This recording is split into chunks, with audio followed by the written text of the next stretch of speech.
Assalomu alaykum, hurmatli tadbirkorlar.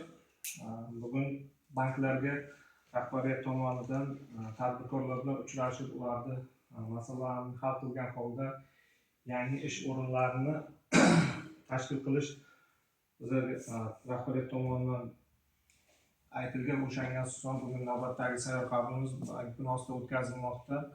Bu yerda bizlar banklar sizlarga imtiyozli kreditlarni taqdim qilib, o'zimizdagi o'shalarning hisobiga bir bo'sh ish o'rinlari yaratib berish kerak bo'ladi. Bizda bugungi kunda hozir mahalla bankiri tavsiyasi asosida 50 milliongacha o'zimiz bank degan fuqarolarga 5 yil muddatga 25%, ya'ni 2 yil imtiyoz davri bilan, undan tashqari 17 million biznesga ko'mak dasturi doirasida 4 yil muddatga unda ham o'zimiz bank degan fuqarolarga kredit ajratilmoqda.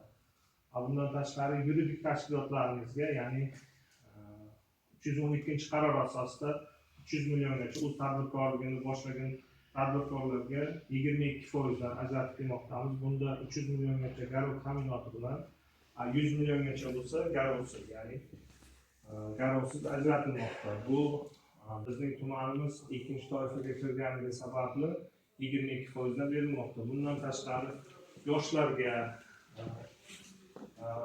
institut bitiruvchilariga, ayollarga, hamroh ayol dasturi bo'yicha